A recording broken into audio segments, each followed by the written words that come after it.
PM बना दिए जाएंगे नीतीश कुमार जी को या डिप्टी पीएम बना दिए जाएंगे। नहीं तो इसमें कहाँ कोई शक है। योग्यता में तो किसी से कोई कमी नहीं है। हमारे माननीय मुख्यमंत्री जी का 18 साल का अनुभव प्रदेश चलाने का, और उस प्रदेश को उन्होंने चलाने का काम किया है। जिस प्रदेश में कोई न विधि व्यवस्था था, न कोई जो है यहाँ आधारभूत संरचना था, न ही लोगों का जान माल का कोई सुरक्षा का इंतजाम था, और न ही कोई सरकारी नौकरी था, न कोई रोजगार का व्यवस्था था, न यातायात सुलभ था। चौतरफा विकास करके तो उन्होंने दिखा दिया है। और केंद्र का भी उनका अनुभव रहा है। लंबे समय तक केंद्र में भी रहे हैं, राज्य में भी रहे। इंडिया गठबंधन की शुरुआत तो नीतीश कुमार ने ही की थी। इंडिया गठबंधन है, उसके सूत्रधार कौन हैं? और उन्होंने ही तो सारे नेताओं को, सारे दल को एकजुट किया, पटना में मीटिंग की। आज दिल्ली में इंडिया और एनडीए की बैठक हुई। नीतीश जी और चंद्रबाबू नायडू भी साथ थे एनडीए की मीटिंग में, लेकिन लगातार कयास ये लगाए जा रहे हैं कुछ भी हो सकता है। नीतीश जी साथ आ सकते हैं, इंडिया के साथ आ सकते हैं। उन कयासों पे बातचीत करेंगे। हमारे साथ सीनियर लीडर जदयू के समाज कल्याण मंत्री मदन सहनी जी होंगे। सर, सबसे पहले स्वागत है आपका। और क्या लगातार कांग्रेस के प्रवक्ता हों, बड़े नेता हों, इनवाइट कर रहे हैं। खड़गे जी भी बोल रहे हैं कि जिनको संविधान पसंद है, संविधान बचाना है, वो हमारे साथ आ जाएं। क्या कहेंगे सर? नहीं, अब इस बात का कोई मतलब नहीं है। जो होना था वो हो चुका है। और बिहार के माननीय मुख्यमंत्री श्री नीतीश कुमार जी और एनडीए के अन्य घटक दल सभी दिल्ली पहुंच गए। माननीय प्रधानमंत्री जी के साथ सभी की बैठक हो चुकी है। सभी ने अपने अपनी सहमति दे दी है। बाज़ाब्ता हस्ताक्षर हो चुका है। और लोकसभा का जो संसदीय दल का बैठक है, उसका तारीख निर्धारित हो चुका है। अब इसके बाद जो है सरकार बनाने का दावा पेश किया जाएगा। अब इसके बाद भी अगर विपक्ष के नेता, चाहे वो खड़गे साहब हो या अन्य भी कांग्रेस के कोई नेता हो या आरजेडी के नेता हो, आज भी अगर वो किसी का इंतज़ार कर रहे हैं तो ये अपना समय बर्बाद कर रहे हैं।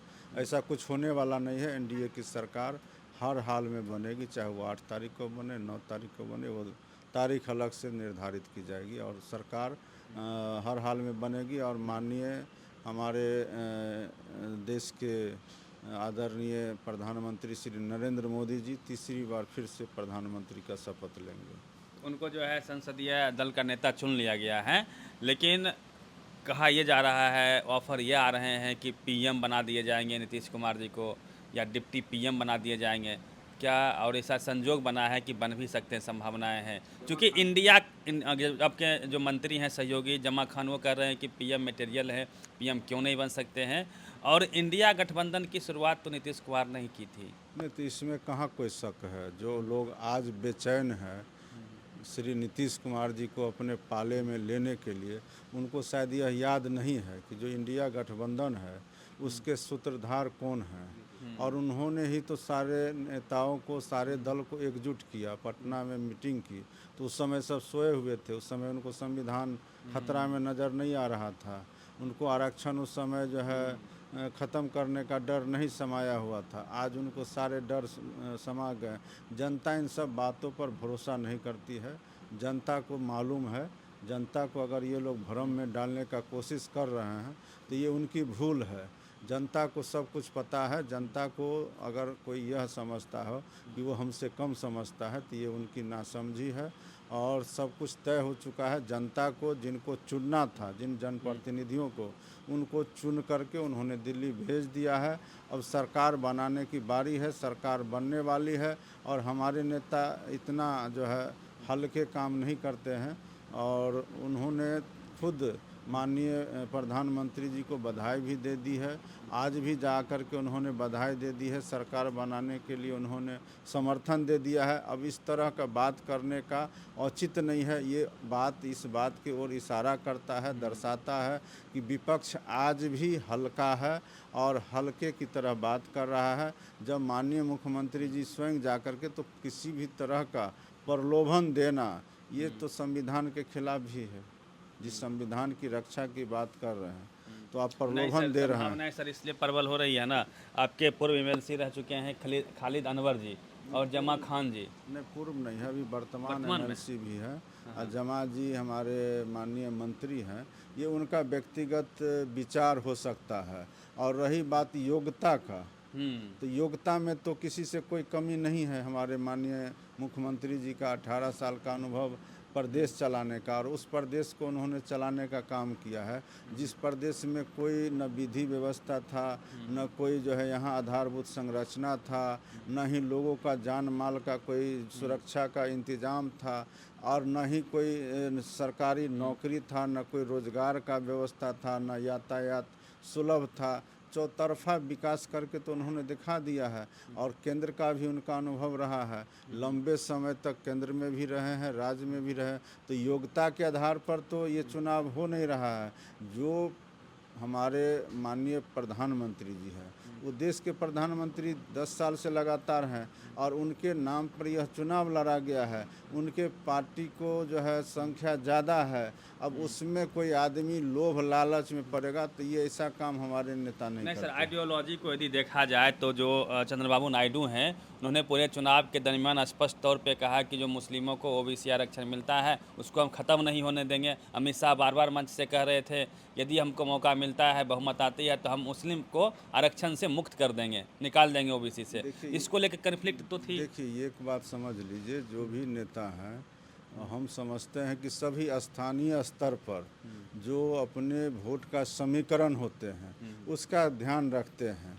और आरक्षण समाप्त करना नहीं करना एक अलग बात है। और हम तो इस बात को इसलिए भी नहीं मानते हैं क्योंकि बिहार में आप देख लीजिए, बिहार में आरक्षण पंचायत में किसने दिया? लालू यादव ने तो नहीं दिया। आरक्षण माननीय मुख्यमंत्री नीतीश कुमार जी ने दिया। अभी पंचायत के अंदर में या नगर निकाय के अंदर जातीय में जनगणना सर, और जातीय गणना में अभी जो हुई है उसमें दो बात सबसे महत्वपूर्ण है। एक तो जो 6,000 से कम आय वाले व्यक्ति हैं, परिवार है, उनको 2-2 लाख रुपया रोजगार देने के लिए निर्णय लिया है। और 50,000 लोगों को माननीय मुख्यमंत्री जी ने दे भी दिया है।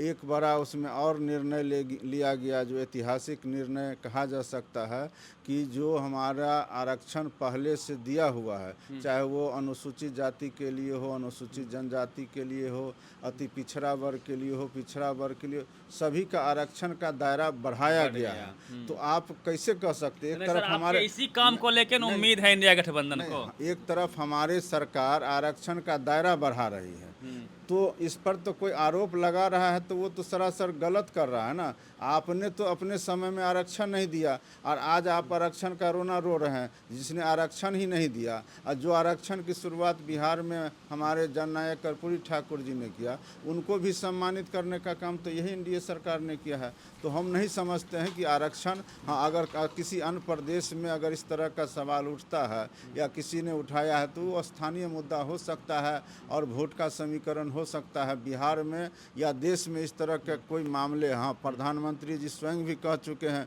कि बाबा साहब का दिया हुआ जो हमको अधिकार है, आरक्षण है, उसको कोई मायका लाल समाप्त नहीं कर सकता। उसके बाद इस बात में कहीं कोई दम नहीं रह जाता। सर, एक सवाल है, चुनाव के जो रिजल्ट आए यूपी में देखिए तो एनडीए को झटका लगा है, लेकिन बिहार में जो कैंपेनिंग हो रही थी, कहा यह जा रहा था कि नीतीश जी की जवान फिसल रही है, थक गए हैं, विपक्षी भी कह रहे थे।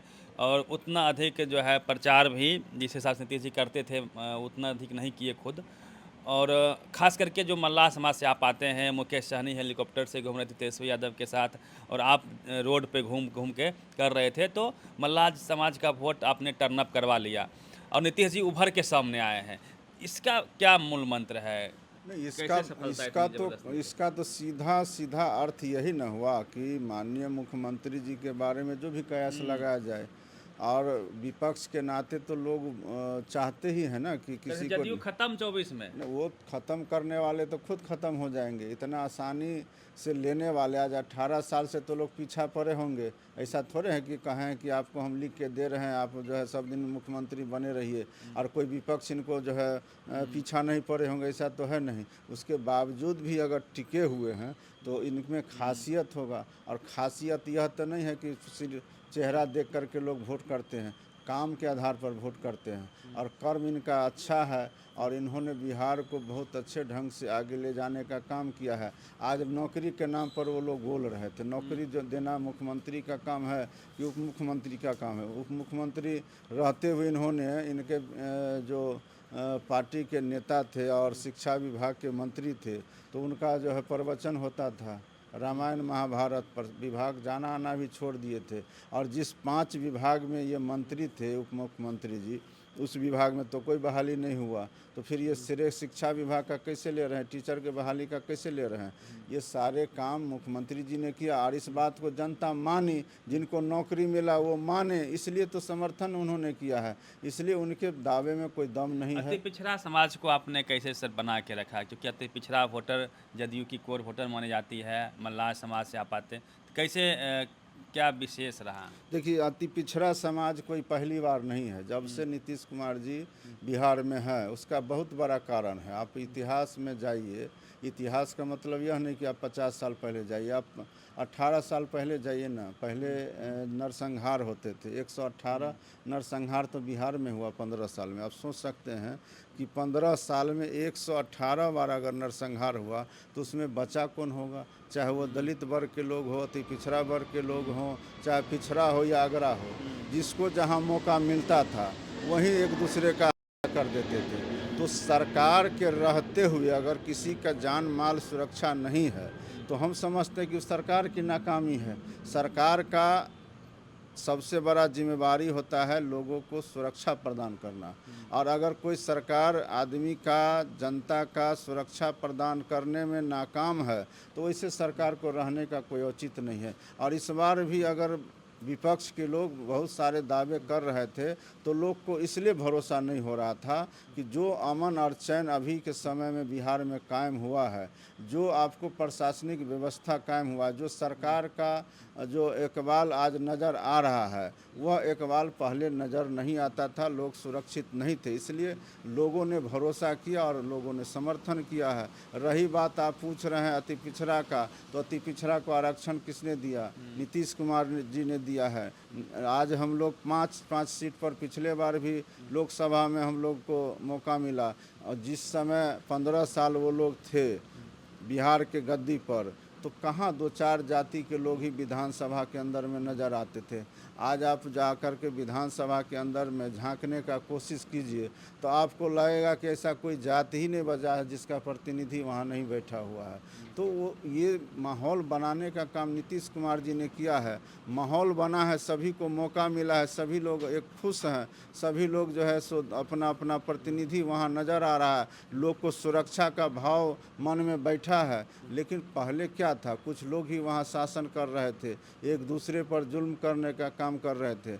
और रही बात निषाद का, तो निषाद को भी आगे बढ़ाने का काम नीतीश कुमार जी ने किया है, एनडीए सरकार में हुआ है। और जो लोग हेलीकॉप्टर से घूम रहे हैं या बड़े बड़े वादे कर रहे हैं, उनको तो भी उदाहरण पेश करना होगा ना। अब उदाहरण पेश करना होगा, 3 बार मौका मिला। हम तो आपके चैनल पर चुनाव से पहले बता चुके हैं और सारे बात बता चुके। आधा घंटा का हमने पूरा कहानी कहिए, पूरा व्याख्यान कहिए, पूरा उनका बारे में जो संक्षेप में कह सकते हैं हमने तो बताया है कि 3 बार मौका मिला, 2 बार लोकसभा में, 1 बार विधानसभा में।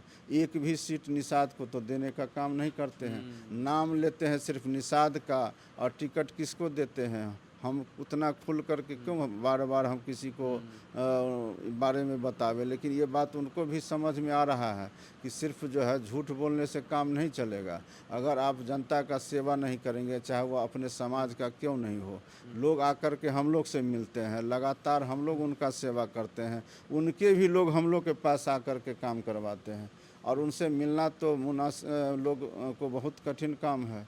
तो ये सब चीज़ लोग देखते रहते हैं, और हम लोग तो गाड़ी से, चरपहिया वाहन से जा कर के लोगों से जनसंपर्क किए हैं और वो कारगर साबित हुआ है। लोगों को सच्चाई का पता चलता है, लोग उनसे दूर भागते हैं। हेलीकॉप्टर से ऊपर में ही रह गए, नीचे तो उतर नहीं पाए, तो लोग उनको समझ नहीं पाए। और लोग जब समझेंगे नहीं आपको, तो फिर वोट कैसे दे देंगे? और वोट देंगे नहीं, इसका सबसे बड़ा उदाहरण है कि सभी सीट हम लोग 40 में से 30 सीट हम लोग जीते हैं। हाँ, ये अलग बात है कि कई सीटों पर स्थानीय कारणों से कुछ निर्दलीय के वजह से, कुछ जातीय समीकरण के वजह से हम लोग वहाँ जीत नहीं पाए हैं, लेकिन हम लोग को वोट सभी जाति, धर्म और वर्गों का मिला है, इसलिए हम लोग 30 सीट जीते हैं।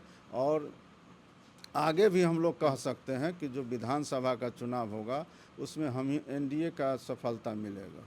चलिए, मदन सर थे, और जिस प्रकार से पूरे देश की नज़रें आज बिहार के मुख्यमंत्री नीतीश कुमार जी पे है, चंद्रबाबू नायडू पे है, सरकार किनकी बनेगी। हालांकि जो प्रक्रिया है वो बहुत तेज़ी से पूरी की जा रही है, लेकिन अभी भी संभावनाएं इंडिया गठबंधन के भी पास है। यदि चंद्रबाबू नायडू और नीतीश कुमार जी उनके पाले में आ जाते हैं तो सरकार बन सकती है, कुछ भी हो सकता है। आप नज़र बनाए रखिए देश की पॉलिटिक्स पर।